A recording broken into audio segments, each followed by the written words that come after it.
Hi guys, today we're going to crunch the number of the two largest banks in Nigeria by market capitalization. So what is market capitalization? Market capitalization is the outstanding shares multiplied by the share price. But guys, we're not going to dig into that now. Let's jump into these numbers and analyze it. So we have here Zenith versus GTB. Let's start with the gross earnings. For the full year of 2019, Zenith Bank made a gross earnings of 662 billion naira. That is the very first bank in Nigeria to cross over 600 billion in revenue. Right next to it is GTB. GTB made 435 billion in revenue. That is almost half of a trillion naira. Now, what constitutes a gross earning? So we have here things like interest on loans and advances, trading income, and also net fees and income. But let's start with the interest on loans and advances. This is the actual core of the business. So the bank issues out loans and earns interest on it. We can see here that Zenith earned about 232 billion, which is about a third of its gross earnings. However, GTB earned 291 billion on interest on loans and on advances to customers, and that's over 50% of GTB's gross earnings. Also talks about the quality of the revenue. So you can see that GTB has a stronger quality of revenue because over 50% of its revenue is coming from the core activity. We're also seeing here trading income.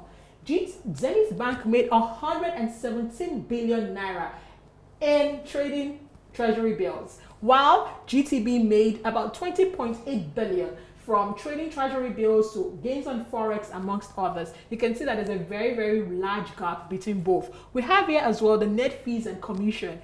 Zenith Bank made about 100 billion from net fees and commission, whereas GTB made about 60 billion naira on that. So we've talked about the top line. Let's talk about the bottom line, profit after tax. Zenith Bank made 208 billion in profit in full year 2019. Also the very first bank to cross the 200 billion mark, whereas GTB made 196 billion in revenue in profit after tax. For the earnings yield, Zenith Bank made 36.3% in 2019, whereas GTB made 30.5%. Basically, earnings yield is the earnings per share divided by the share price. So we can see how both of them perform. The next one here is dividend yield. Dividend yield is the dividend per share divided by the share price. Did you know that both banks actually paid or declared to their shareholders the same dividend amount? So both of them declared 2 naira 80 kobo. Now, if you look at that number in its nominal form, how do you compare it? And that is why we have a term called the dividend yield. It allows you to compare across board. So you're asking yourself, what is my opportunity cost? If I did not invest in any of these two banks, if I put my money in a treasury bill, if I put my money in any other asset, how would it have performed? So definitely, dividend yield allows you to compare across board and also just to rate the performance. So Zenith Bank, based on the share price of 18 naira, has a dividend yield of 15.4%, whereas that of GTB is 12.3%. The share price plays a critical role here. The next one is the PE ratio. PE sounds acidic, or what term is this? So don't worry. PE basically means the price earning ratio. A PE ratio shows how much the market is willing to pay for the stocks today based on its past or future earnings. Whereas a higher PE ratio shows that the market is willing to pay a higher share price because they're expecting a higher growth. We can see here that GTB has a higher PE ratio at 3.2x, whereas Zenith Bank has what? 2.7x. The next thing here is the loan books. This is the core of the business.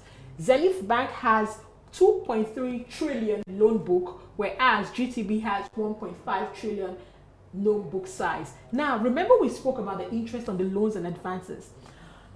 Zenith made 232 billion interest on 2.3 trillion loan book. You can see that although GTB has a lower size of its loan book, it was able to earn more in terms of interest on loans and advances to its customers. So the next thing that we're looking at here is the impaired loans. So what are impaired loans? Basically, impaired loans means the loans that people are not honoring. That is things like a bad debt. And it's very critical for players in this market because their core is issuing out loans. So you're looking at things like non-performing loans. How bad does this market tank that is a very, very critical thing to look out for, because it's one to give out loan. The next question is, am I able to get it back? Are they actually performing? So that's why impaired loans is also another critical thing to look at whenever you're analyzing the books of financial banks. The next one is cost to income ratio. This shows efficiency. We can see here that Zenith has about 49.3%, whereas GTB, based on the first 9 months, has a cost to income ratio of 36.5. Going by these numbers, you can see that GT Bank is more efficient than Zenith. The last but not the least is the share price. As of today, Zenith share price is going for 18 naira, whereas that of GTB is going for 22 naira 75 kobo. I know this is a whole lot of numbers, but we try to simplify, make it as simple as possible. We are very open to feedback. We want to hear from you. What part of it would you like us to explain more? Jump into the comment section, talk to us. Did you learn anything new? Did you get anything insightful? For me, I think what was insightful for me here was knowing that Zenith Bank made about 100 billion just in fees and commission. That is net. So that jumped out at me. I would like to hear from you. What jumped out at you? What piqued your interest? Thank you so much. Don't forget that you can subscribe to our platform, www.themoneyafrica.com. That is our edtech platform. We go into more details, crunching these numbers and helping you make sense of it. Thank you.